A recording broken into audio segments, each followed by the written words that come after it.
Bismillahirrahmanirrahim. Alhamdulillahirrabbilalamin. Wassalatu wassalamu asrafil anbiya'i wal mursalin wa ala alihi wasahbihi ajma'in. Assalamualaikum warahmatullahi taala wabarakatuh, dan salam sejahtera kepada semua penonton-penonton bersama saya pada hari ini. InsyaAllah tuan-puan, kita masih lagi membincangkan topik iaitu COVID-19. Dan pada hari ini insyaAllah tuan-puan, kita bincang topik iaitu bagaimana menangani kerisauan menghadapi COVID-19. Bagaimana kita nak menangani? Apakah cara ataupun teknik yang boleh kita gunakan untuk kita menangani COVID-19? Dan tajuk ni sebenarnya sangat luas sebenarnya. Kita nak menangani COVID-19. Kita tahu bahawa COVID-19 ni sebenarnya kita dah masuk fasa ketiga dah sekarang tuan-puan di Malaysia. Dan insya-Allah lah dasar kerajaan kita yang kata orang tu begitu berat tentang COVID-19 ni dan menyebabkan dapat dikawal, insya-Allah tuan-puan. Dan kita sekarang ni kata orang tu bagaimana kita berdepan dengan COVID-19 ni. Kalau kita kata kita risau, kita ada kata orang tu rasa takut, rasa bimbang, dan berbagai-bagai lagi perasaan lah yang akan kata orang tu singgah di pemikiran kita. Dan bila pemikiran, dia akan pergi kepada emosi kita. Dan bila emosi, dia akan menyebabkan kita akan rasa kerisauan. Kerisauan iaitu biasanya melibatkan soal emosi kita. Jadi risau dari segi apa? Kita risau dari segi apa tuan-tuan? Mula-mula saya akan definisikan risau dulu. Lepas tu kita akan pergi kepada menangani kerisauan ni. Risau tuan-tuan, contoh misalnya kita risau takut COVID-19 ni kata orang tu terkena kepada diri kita, keluarga kita, anak-anak kita, jiran tetangga kita, dan mungkin juga di pejabat kita. Jadi ini semua akan memberi kesan kepada kita kata kehidupan seharian kita. Sebab kalau kita lihat bila penyakit COVID ni kena kepada satu keluarga, dia akan memberi satu kita kata kerisauan yang sangat tinggi. Yang banyak risau ni tuan-tuan ialah yang paling merisaukan sekali ialah ibu bapa. Saya ada seorang klien yang mana dia kena COVID-19 dan dia duduk dalam hospital Sungai Buloh selama 14 hari. Dan bila dia berkongsi dengan saya dalam sesi kaunseling, dia menyatakan bahawa apa yang paling dirisau sekali, yang paling risau sekali ialah tuan-tuan, dia tak nak penyakit ni kena kepada anak dia. Dia tak nak kena kepada isteri dia. Bagaimana? Tapi dia berfikiran positif. Dia kata sebenarnya dia maknanya mendisiplinkan diri dia. Maknanya dia betul-betul ikut apa SOP yang telah ditetapkan oleh pihak KKM. Jadi bila dia kena kata orang tu quarantine dan sebagainya, dia ikut betul-betul. Dan pada masa itu kenapa kerisauan lagi tuan-puan ni, sebab apa, bila kena COVID-19 ni tidak boleh melawat, tidak boleh ziarah dan sebagainya. Ini yang paling-paling sedih lah dia cakap dalam hidup. Yang biasa kalau kita sakit kan, kalau orang ziarah tu sebagai satu motivasi, satu kata orang tu memulihkan semangat kita. Datang misalnya isteri, anak-anak ziarah tu kita rasa bersemangat. Tapi ini tak boleh. Mesti quarantine tu, duduk betul dalam tu, dia kata tak ada siapa, cuma doktor je boleh datang melawat, melihat. Dan satu lagi cakap dengan saya apa, dulu dia kata aku suka makan kedai-kedai makan sedap-sedap dan sebagainya, duduk dalam tu makan pun masa itulah aku rasa nikmatnya hilang, nikmat dia cakap. Dia cakap nikmat yang Allah bagi selama ni aku hilang, dia cakap. Aku dulu suka makan tom yam, aku suka makan kata orang tu kambing perap, aku suka makan misalnya kuih tiaw dan berbagai-bagai. Bila duduk situ tak boleh makan, dia cakap. Jadi sebab apa, banyak kata orang tu peraturan-peraturan yang mana kita tak boleh lah macam biasa nak order kat kedai sana, nak pergi kedai sana, restoran sana, duduk dalam hospital. Jadi itu sebenarnya dia kata aku risau sebab anak aku dia kata suka makan makanan fast food. Jadi macam mana kalau duduk dalam tu, dia kata. Jadi itulah dia kata kenapa aku nak cakap kepada orang ramai supaya jaga disiplinkan diri. Kenapa perlu kita mendisiplinkan diri kita? Sebab bila kena tu, dia kata kerisauan ialah lebih kepada tumpu pada keluarga. Dan seterusnya bimbang pula dekat office, dekat pejabat, ya, takut misalnya merebak dan terpaksa pejabat tutup, jadi income office pun tak ada, company pun tak ada income dan sebagainya. Jadi itulah kerisauan, tuan-tuan. Kerisauan apa lagi tu? Takut hilang kerja, risau juga. Hari ni ramai orang kerja. Statistik terbaru semalam menunjukkan bahawa lebih kurang 800,000 orang lebih hilang pekerjaan. Ini yang diumumkan oleh pihak kerajaan sendiri. Tuan-tuan, 800,000 lebih hilang pekerjaan. Dan bila hilang pekerjaan ni sebenarnya dia akan memberi kepada kerisauan lah. Kerisauan kepada ketua keluarga. Tuan-tuan, risau. Jadi hari ni ramai orang risau ni, hilang kerja, hilang pendapatan, hilang punca pendapatan, risau. Semua ni akan memberi, kata orang tu, kesan kepada emosi. Saya tak mau membincangkan sangat tentang kesan kepada mental, sebab dia kesihatan mental berbeza dengan kesihatan emosi. Sebab biasanya kesihatan emosi ni yang paling misalnya paling mudah untuk kita kata terkesan kepada setiap individu. Apa kesan dia? Risau ni. Kita rasa apa? Kita rasa takut, rasa sedih, rasa misalnya kita rasa macamnya kenapa Allah pilih aku? Macam ni, klien saya ni, dia cakap apa? Kenapa ramai-ramai orang haji, saya Allah pilih? Kenapa? Ramai lagi orang lain yang kata hidup, tak adalah hidup ikut peraturan sangat, tapi tak kena. Ada juga tu. Sebab dia cakap apa? Itu gelandangan tu, tidur tepi jalan, tak kena pun. Yang korek-korek dalam sampah-sampah makan, tak kena. Saya, dia kata, baju hari-hari tukar, seluar tukar hari-hari. Kereta pun semua perfume. Kena juga. Jadi kena tak kenal siapa kita, tuan-puan. Jadi sebenarnya tuan-puan, kita kerisauan ini sebenarnya ada kepada sesiapa saja. Hari ini semua orang ada risau. Risau ialah satu perkara biasa. Dan cuma bagaimana kita nak menanganinya, itu yang penting. Ya, menangani ataupun kita kata nak mengatasinya, itu sangat penting yang saya akan bincang selepas ini, tuan-puan. Tapi sebenarnya risau ni juga, dia risau tentang apa lagi tu? Risau tentang misalnya selain daripada kesihatan tadi, selain daripada duit, hilang kerja, risau tentang apa lagi tuan-puan? Risau juga tentang misalnya masa depan pada diri sendiri tu. Takut kena penyakit, siapa nak jaga anak bini, siapa nak jaga keluarga dan sebagainya, tuan-puan. Jadi ini juga ialah salah satu daripada kerisauan yang menyebabkan dia rasa kerisauan ini menjadikan dia seorang yang tidak tentu hala tuju dan sebagainya, tuan-tuan. Jadi kerisauan sebenarnya memberi berbagai-bagai cara lah untuk kita mengatasinya, tuan-tuan. Baik, dan salah satu daripada cara kita nak menangani kerisauan ni, saya nak beritahu ialah pertama, kita tahu dengan siapa kita nak berhubung. Bila kita risau ni, dengan siapa kita nak berhubung? Kalau risau misalnya kita tak ada duit, jadi dengan siapa kita nak berhubung? InsyaAllah lah kerajaan kita kerajaan yang prihatin. Berbagai-bagai rancangan dan juga bantuan kerajaan diberi kepada rakyat. Alhamdulillah lah. Maknanya walaupun kata kita mungkin hilang pendapatan dan sebagainya. Dan begitu juga termasuk NGO banyak membantu. Termasuk Perkim.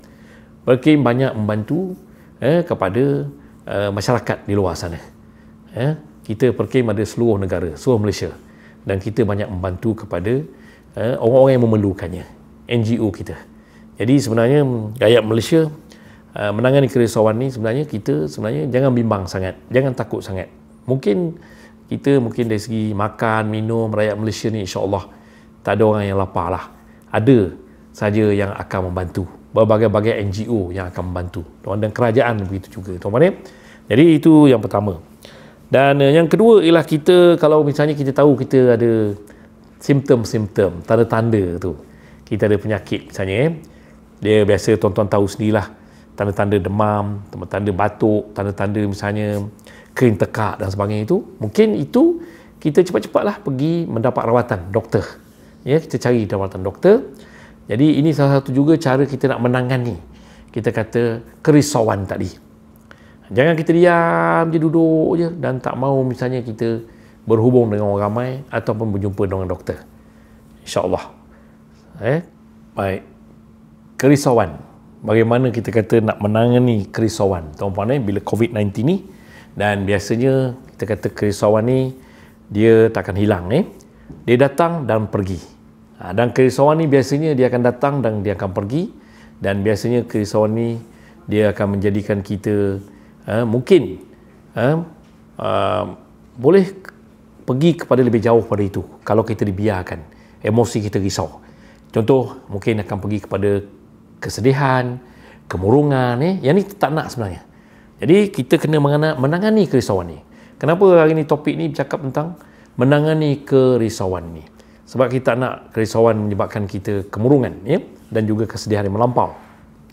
Dan menangani kerisauan yang seterusnya, cara dia, teknik dia, saya nak bagi tahu kat sini ialah kita tidak boleh simpan sendiri tu. Rasa kerisauan dan ketakutan tu jangan simpan. Dia panggil iceberg. Atau orang Melayu panggil apa tu? Iaitu bengkek-bengkek.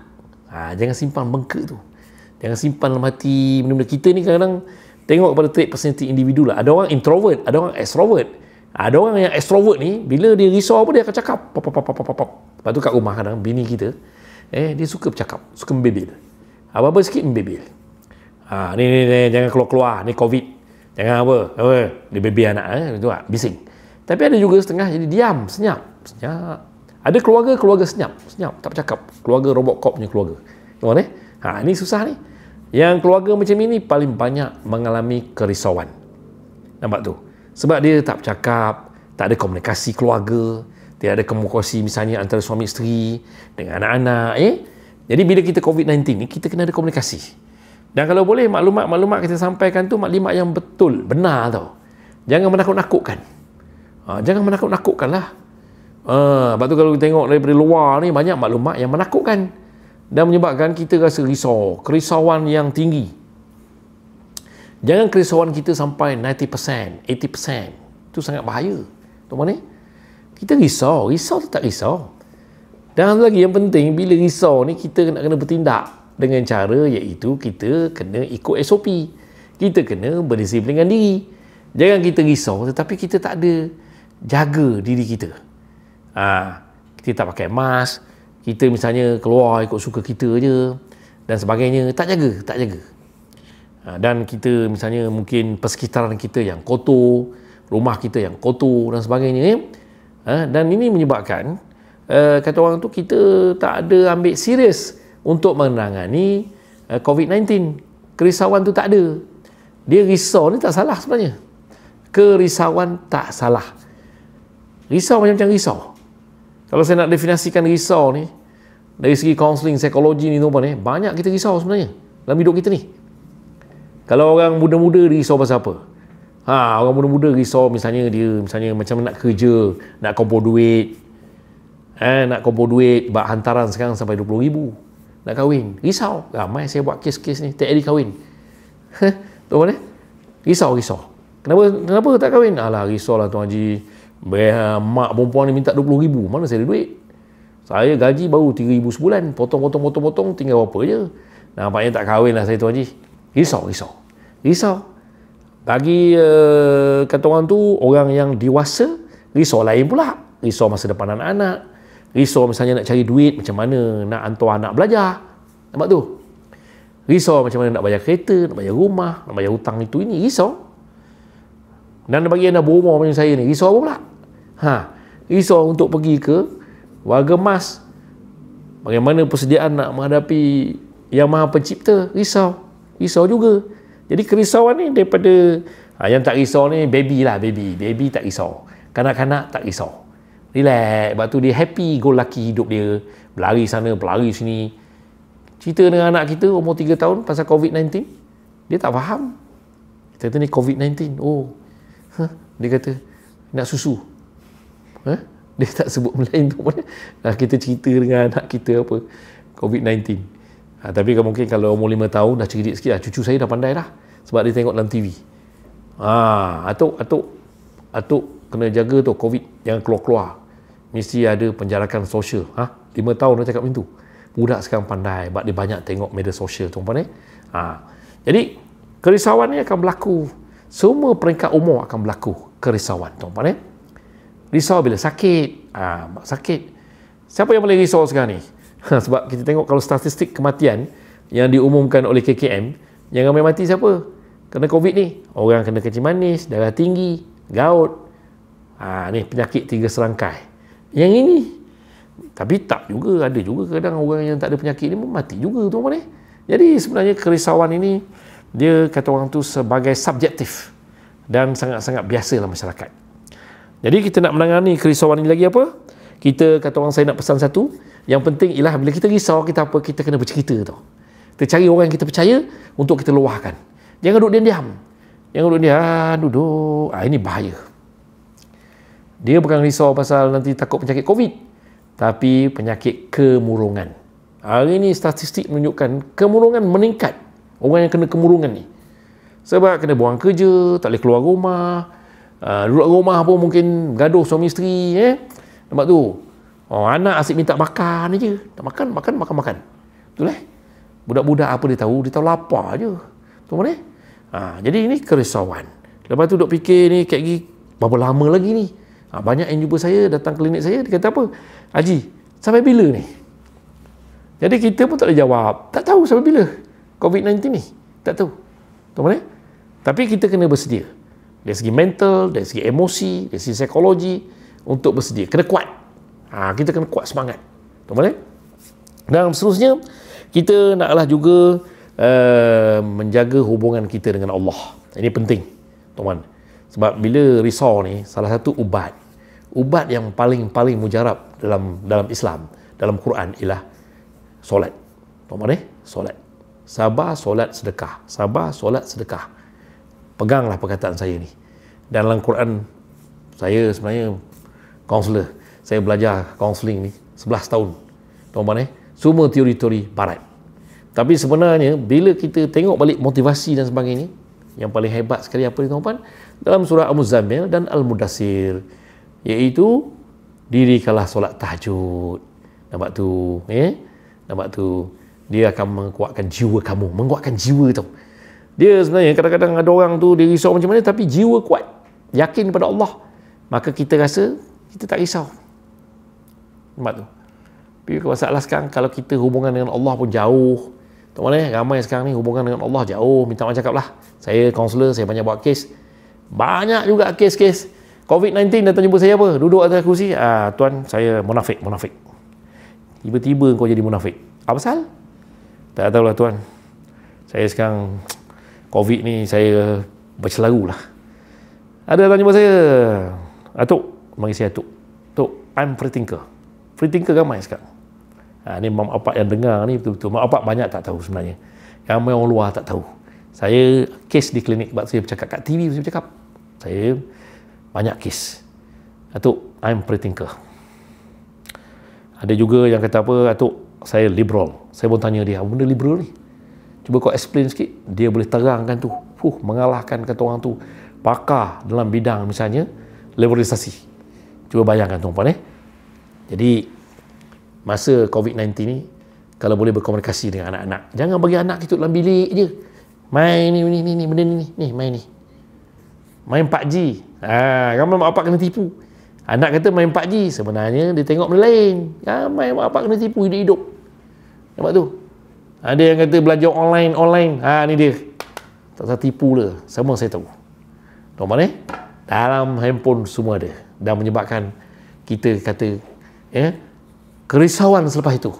Bila anak dah mula tak nak solat. Dan paling risau sekali, dan ramai mak bapak jumpa saya menangis tuan-tuan. Masa COVID ni apa dia tuan-tuan? Anak tak nak sembahyang. Bila tanya kenapa? Datuk, saya rasa ketidakberadaan Tuhan. Ayat dia tu. Ketidakberadaan Tuhan. Nampak?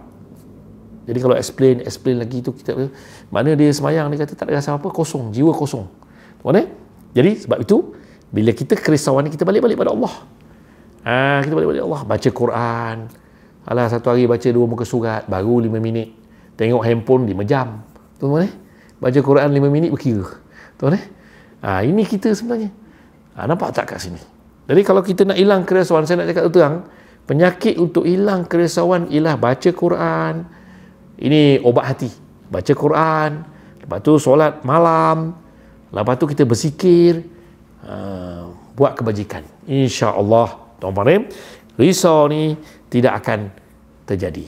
Dan kalau kita rasa free-free sangat pun, kita sibukkanlah diri kita dengan NGO ni.